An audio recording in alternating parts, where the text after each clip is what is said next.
Então, galera, que é o seguinte, ó, vamos lá. Você que tá com uma Export aí das novas, as 4x4 aí, ó, essas Storm, você tá com barulho na suspensão traseira, já vou deixar bem claro pra vocês aí, ó. Essa bucha aqui, ó, faz um barulho que ninguém aguenta, um barulho feio. Parece muito bieleta. Sabe quando você pega a bieleta, que ela tá rangendo, como se ela tivesse dura por falta de lubrificação e ela range?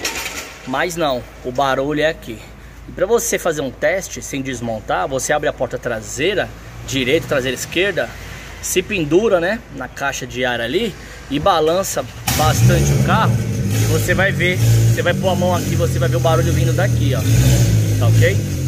E essa bucha na Ford você acha, tá? Você vai ter que comprar original, eu não achei paralela. Se alguém aí sabe onde tem paralela, joga aí nos comentários aí. Ou tiver o link, né?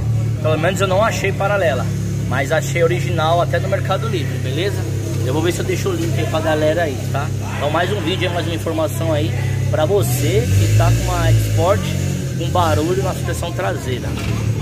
Mais uma informação, não se esqueça, curta, comente, compartilhe, se inscreva no canal, ative as notificações, segue a gente lá no Instagram, segue a gente lá no TikTok, segue a gente no Face, Mecânica Nunes, canal da informação.